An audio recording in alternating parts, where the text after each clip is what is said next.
Shalom, selamat pagi Bapak Ibu sekalian yang dikasih Tuhan. Salam ngopi aja, ngobrol pagi sama Yesus. Pada hari ini kita bersyukur kepada Tuhan bahwa Tuhan itu sangat baik, luar biasa bagi kita semua. Ya, tema hari ini yang saya ambil adalah saudara-saudara, soal uang yang kita miliki atau uang yang sedang akan kita terima. Dalam Injil Matius pasal 22 ayat 15 mengatakan demikian.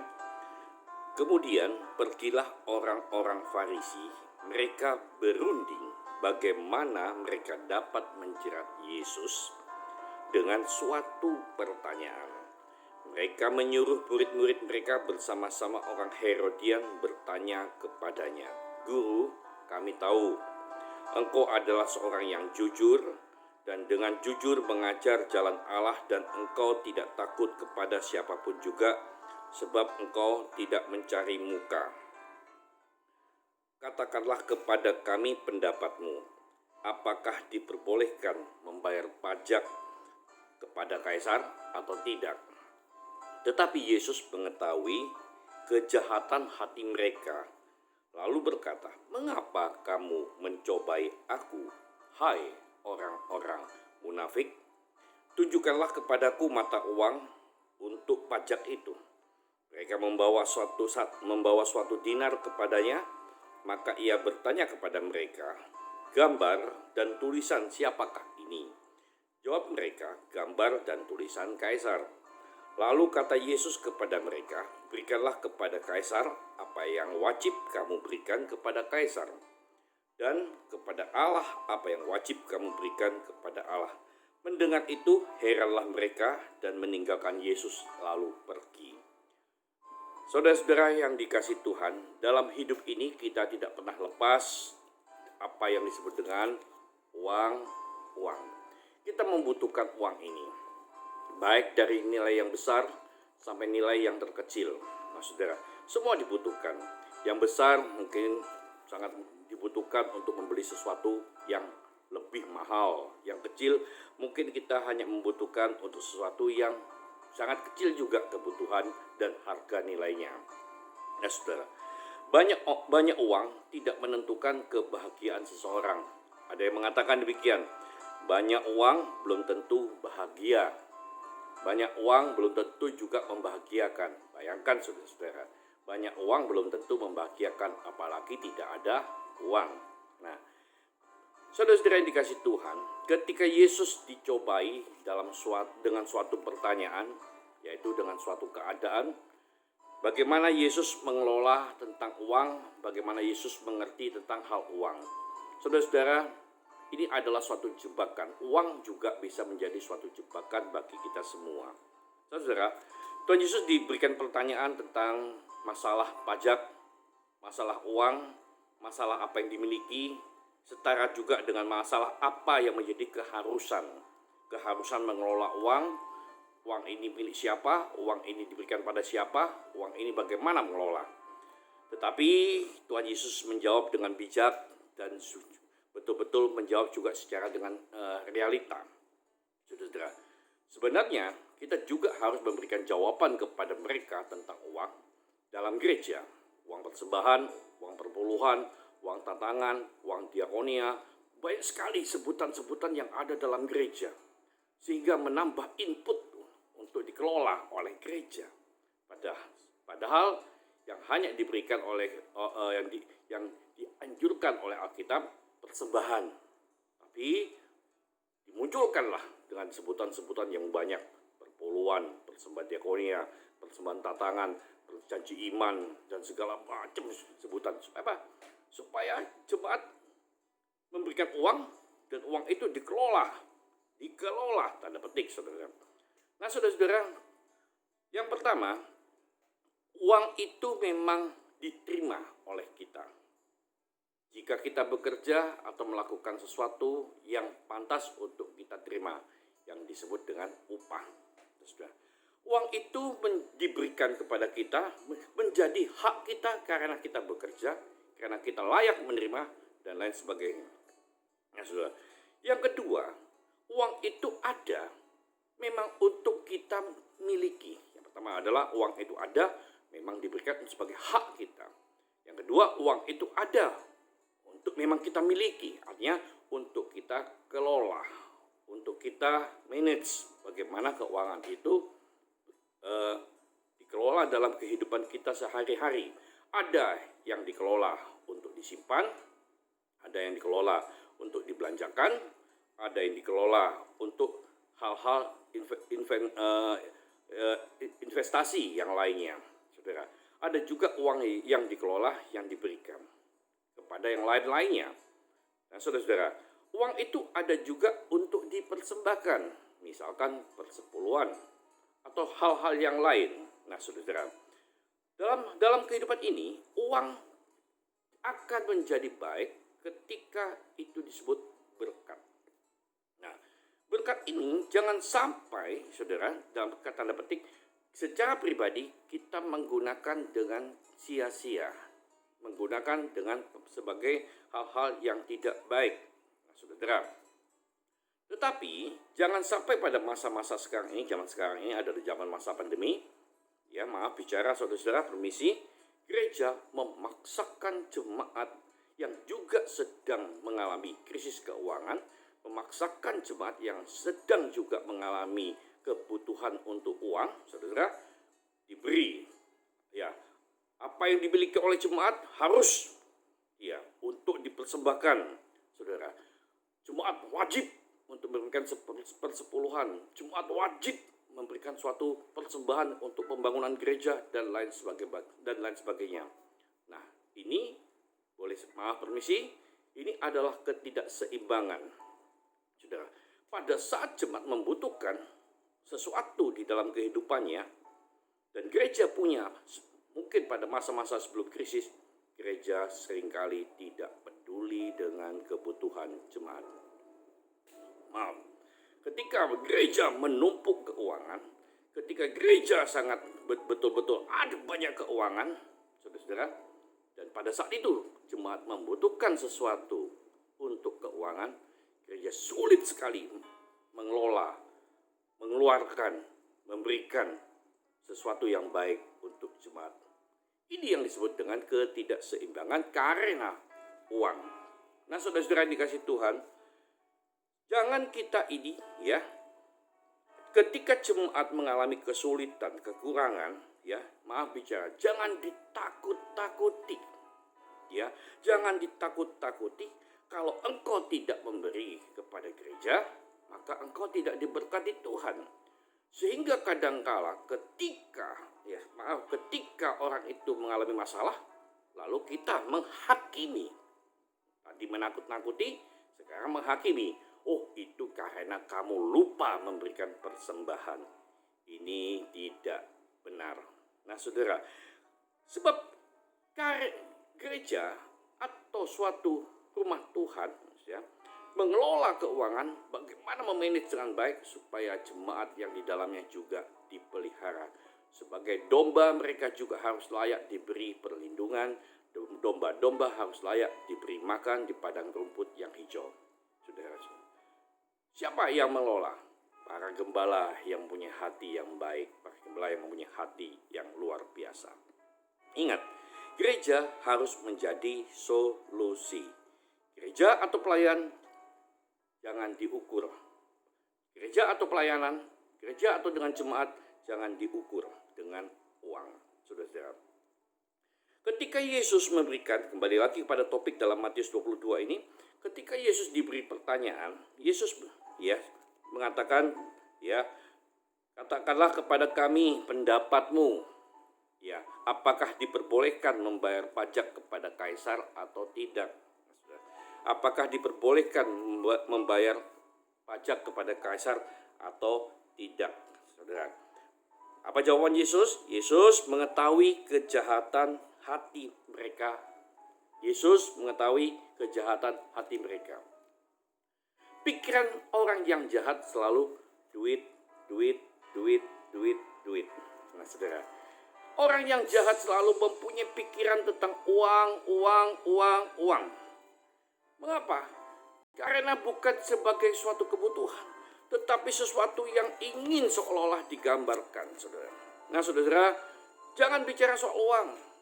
Yudas seolah-olah memberikan pelayanan dalam hal selama menjadi murid Yesus. Dalam Markus 14 ayat yang keempat, ketika ada orang perempuan memberikan minyak narwastu, Yudas mengatakan, oh ini pemborosan, alangkah baiknya diberikan kepada orang miskin. Nampaknya hebat, nampaknya benar, tapi salah di hadapan Yesus. Kenapa? Yesus tahu pikiran Yudas. Duit, duit, duit, duit. Yesus tahu pikiran Yudas. Selalu pikirannya adalah uang, uang, uang. Nah, saudara, kadang-kadang juga demikian dalam pelayanan. Ya, mungkin ada jemaat membeli sesuatu, ada jemaat ada punya sesuatu, lalu gereja atau suatu pelayanan mengatakan gini, oh gak bagus, ini pemborosan, ini pemborosan, ini pemborosan. Ada sebuah kisah, saudara, sebuah rumah mempunyai hiasan dari negeri seberang, dari negeri Belanda. Ya, saudara-saudara, di lemarinya banyak sekali koleksinya. Ketika dia ada di Belanda, dia membeli souvenir. Ketika ada di Prancis, dia membeli souvenir. Ketika ada di Jepang, dia membeli souvenir. Tujuannya adalah warga ini ya koleksi. Kemana dia pergi, dia selalu koleksi dengan souvenir itu. Lalu warga ini ingin mengucap syukur. Lalu dia mengundang seorang hamba Tuhan. Lalu berdoa. Ketika hamba Tuhan melihat lemari koleksi itu, apa yang terjadi? Dia mengatakan, oh ini berhala. Gak bagus untuk hidupmu. Berhala. Harus dibakar, harus dibuang. Karena jemaat ini pengertiannya masih kurang, saudara. Dia takut. Dia memberikan semuanya itu souvenirnya, saudara. Tapi sebelum diberikan, dia foto, dia berikan itu kepada hamba Tuhan tersebut. Nah, suatu saat saya pelayanan di tempat beliau juga. Diundang juga untuk berdoa mengucap syukur. Lalu dia cerita, Pak, saya dulu begini, punya koleksi ini. Ya, lalu hamba Tuhan mengatakan ini berhala. Ditunjukkan foto, dan juga ada sebagian kecil, sudah yang apa yang terjadi? Ya, saya bilang enggak, ini bukan berhala, ini koleksi di mana kamu di mana kamu pergi ke negeri itu, lalu koleksi barang ini. Siapa yang menyebut berhala? Dia menyebut nama orang itu. Saya kaget. Lalu dia cerita, tetapi Pak, yang membuat saya kecewa ialah ketika tiba-tiba ya datang teman saya ke rumahnya dia. Apa yang terjadi, saudara? Koleksi itu ada di rumahnya, Pak. Tidak dibuang. Nah, saudara, ini hal yang jahat. Kenapa? Karena ada keinginan yang juga bersangkutan dengan uang. Nah, saudara-saudara, ada juga ya seorang yang datang kepada saya. Ya, saudara-saudara, perusahaannya bangkrut. Perusahaannya pailit, banyak hutang, dan harus membayar hal-hal ini dan lain sebagainya.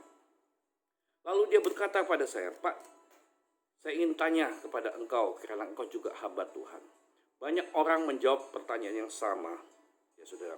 Lalu dia bertanya, apakah benar saya bangkrut karena tidak memberikan persepuluhan? Semua orang menjawab, saya tidak memberi persepuluhan, sehingga saya bangkrut. Oh ya, benar tah? Saya bilang itu, iya. Menurut Pak Dedi bagaimana? Saya lalu tersenyum, karena saya tahu beliau, saya tahu perusahaannya, saya tertawa dengan tipis, ya. Loh, ayo Pak, jawaban, apakah benar saya tidak memberi perpuluhan, lalu saya bangkrut? Ingin jawaban jujurkah dari saya? Saya bilang, maaf ya, jangan tersinggung. Saya tidak menjawab iya, karena kamu tidak memberi perpuluhan. Saya menjawab sesuatu hal yang berbeda, bukan karena pembelaan diri untuk gereja, pembelaan diri untuk dirinya, bukan karena juga pembelaan diri untuk saya. Saya cuma menjawab, karena kamu bodoh. Kenapa kamu bodoh? Kamu terlalu percaya dengan orang yang mengelola perusahaanmu. Orang itu, saya tahu orang itu tidak benar. Selalu menyelewengkan uangmu. Orang ini tidak baik mengelola. Tidak bekerja hanya engkau ketika engkau datang bermalas-malasan. Engkau mengelola perusahaan, mempercayakan kepada orang tidak bijak. Tetapi engkau terlalu percaya sehingga perusahaan ini menjadi bangkrut. Nah, saudara, lalu dia kaget. Benar, saya terlalu percaya orang. Iya.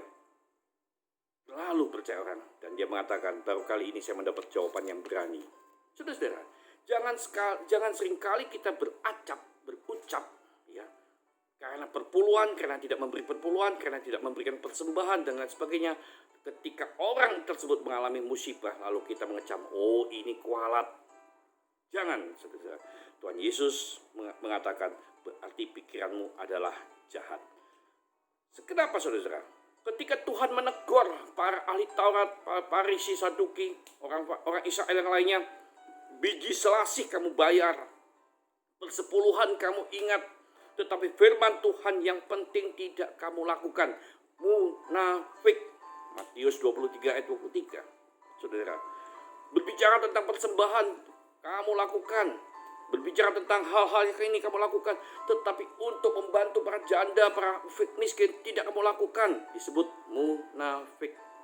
Lalu Tuhan memberikan juga suatu perumpamaan persembahan janda dalam Lukas 21 ayat 4. Dia janda, tidak punya apa-apa, tapi memberikan seluruhnya untuk rumah Tuhan.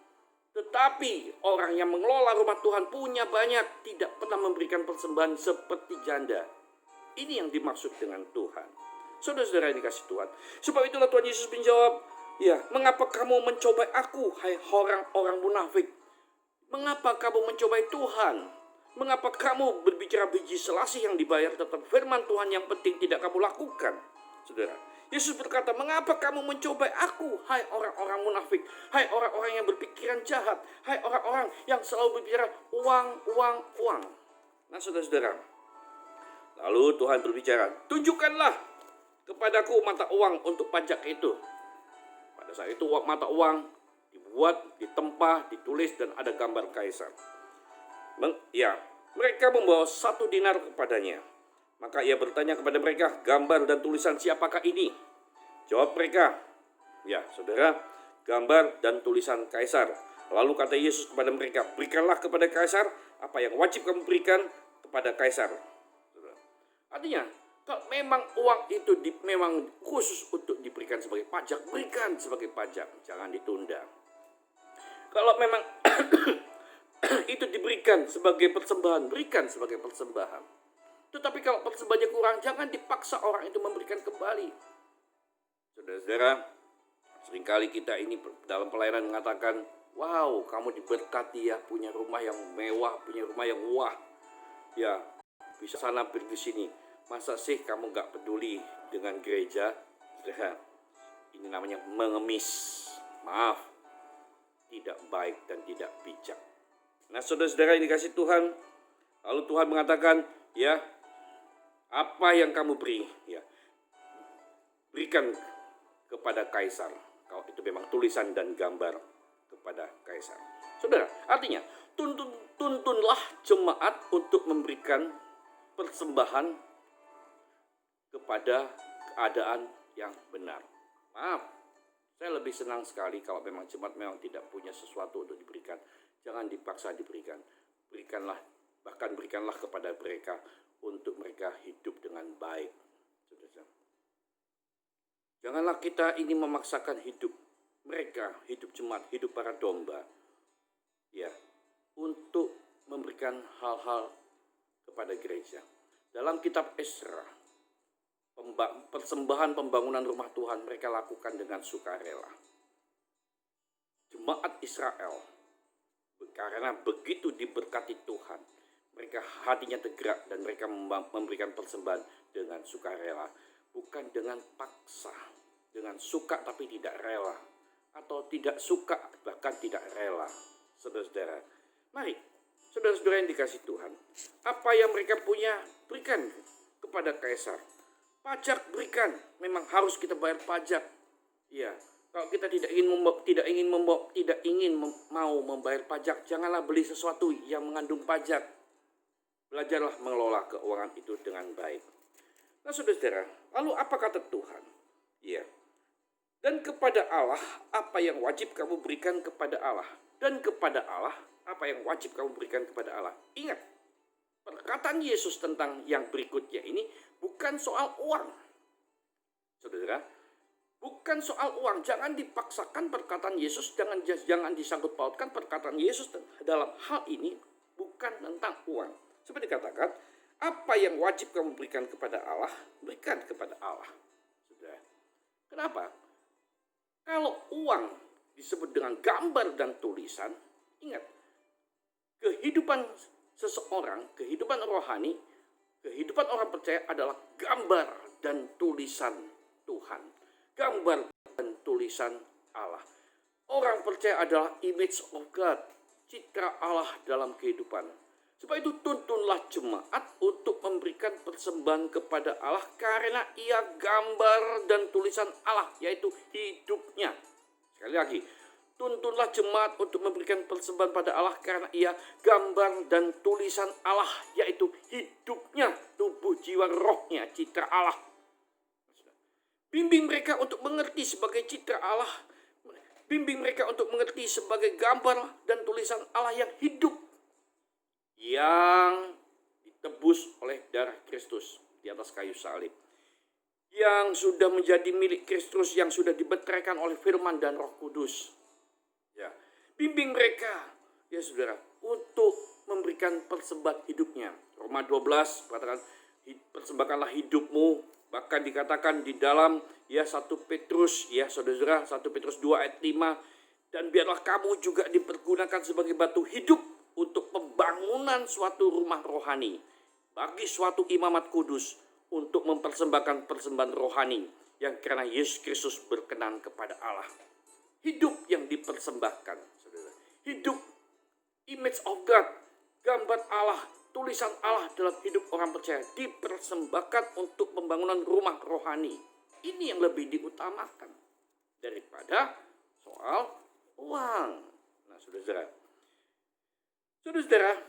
pikiran yang jahat diketahui oleh Kristus. Jangan sampai jemaat dibimbing hanya tujuannya untuk bagaimana jemaat ini memberikan uang.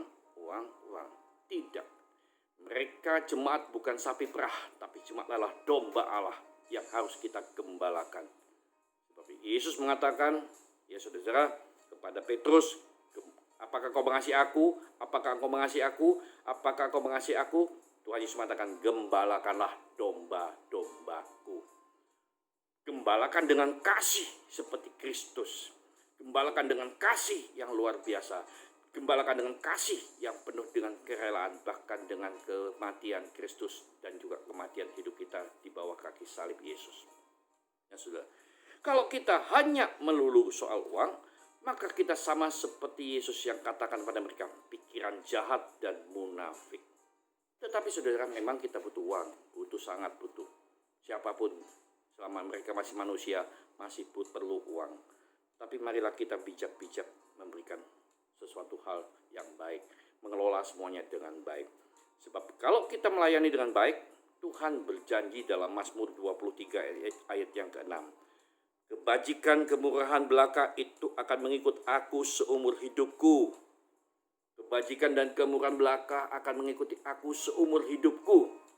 Ya, jika aku diam dalam rumah Tuhan sepanjang masa. Artinya, fokuskan kita pelayanan kita dengan baik, maka otomatis domba-domba itu akan juga menghasilkan sesuatu yang baik untuk rumah Tuhan.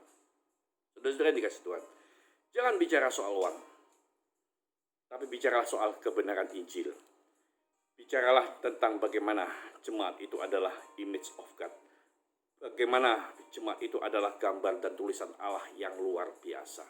Dan saya percaya ketika kita berbicara hal ini dengan baik, saya percaya Tuhan senang, Tuhan bangga, sebab apa yang telah dipercayakan kepada saya dan saudara untuk mengembalakan domba-domba akan menjadi luar biasa. Mari saudara-saudara dikasih Tuhan, kita berdoa.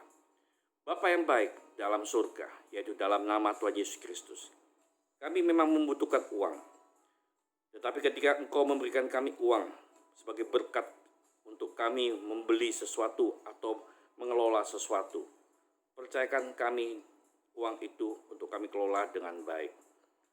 Yang mana untuk kami kelola untuk diri sendiri, yang mana untuk kami simpan, dan yang mana kami harus persembahkan kepada rumah Tuhan. Saudara-saudara kami yang sedang membutuhkan dalam hal uang, Tuhan tolong berkati. Ekonomi mereka yang sulit, Tuhan berkati. Bahkan kalau boleh, kiranya para jemaat satu sama lain saling membantu. Gerejamu juga saling membantu supaya rumah Tuhan menjadi kokoh dan jemaat dalam rumah Tuhan juga menjadi kokoh. Tuhan, ampuni kami jika kami berpikiran jahat tentang uang. Selalu uang, uang. Karena kami ingin mengabdi bukan kepada dua mamon, kepada dua tuan, Tuhan dan mamon. Tapi kami mengabdi kepada Tuhan saja. Kebajikan, kemurahan akan mengikut kami jika kami melayani dengan baik. Tuhan berkati gerejamu, Tuhan berkati pelayan-pelayananmu, Tuhan berkati semua hamba-hamba Tuhan, Tuhan berkati semua yang mengadakan ibadah online, ibadah di gereja kecil, di PD dan lain sebagainya. Tuhan berkati. Supaya kami berbicara tentang Injil Tuhan saja. Supaya kami berbicara tentang kebenaran Tuhan saja. Bukan soal uang. Tuhan, ampuni kami jika kami teralihkan kepada hal itu. Tapi hari ini kami difokuskan bahwa hidup kami adalah image of God. Gambar dan tulisan Allah. Itulah yang harus kami persembahkan untuk Tuhan. Terima kasih Tuhan, terima kasih. Berkati kami, berkati jemaat-Mu. Dalam nama Tuhan Yesus, dalam berkat Bapa, Anak, dan Roh Kudus, yaitu Yesus Kristus, memberkati engkau semuanya. Supaya kita menjadi citra Allah, menjadi image of God, menjadi gambar dan tulisan untuk dipersembahkan kepada Tuhan. Terima kasih Tuhan Yesus, terima kasih. Dalam nama Tuhan Yesus kami mengucap syukur. Amin. Salam ngopi aji, ngobrol pagi sama Yesus. Tuhan memberkati ibadahmu pada hari ini. Shalom.